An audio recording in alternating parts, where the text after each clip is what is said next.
சங்கீதம் 2. ஜாதிகள் கொந்தளித்து ஜனங்கள் விருதா காரியத்தை சிந்திப்பானேன்.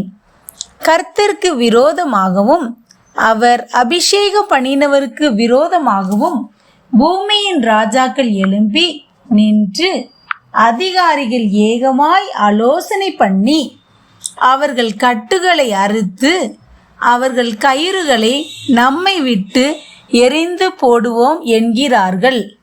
பரலோகத்தில் வீற்றிருக்கிறவர் நகைப்பார், ஆண்டவர் அவர்களை இகழுவார். அப்பொழுது அவர் தமது கோபத்திலே அவர்களோடே பேசி தமது உக்கிரத்திலே அவர்களை கலங்க பண்ணுவார். நான் என்னுடைய பரிசுத்த பர்வதமாகிய சீயோன் மீதில் என்னுடைய ராஜாவை அபிஷேகம் பண்ணி வைத்தேன் என்றார். தீர்மானத்தின் விவரம் சொல்லுவேன். கர்த்தர் என்னை நோக்கி, நீர் என்னுடைய குமாரன், இன்று நான் உம்மை ஜெனிப்பித்தேன். என்னை கேளும்.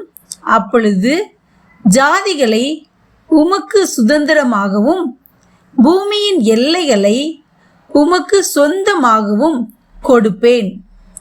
இருப்பு கோலால் அவர்களை நொறுக்கி குயகலத்தை போல் அவர்களை உடைத்து போடுவீர் என்று சொன்னார்.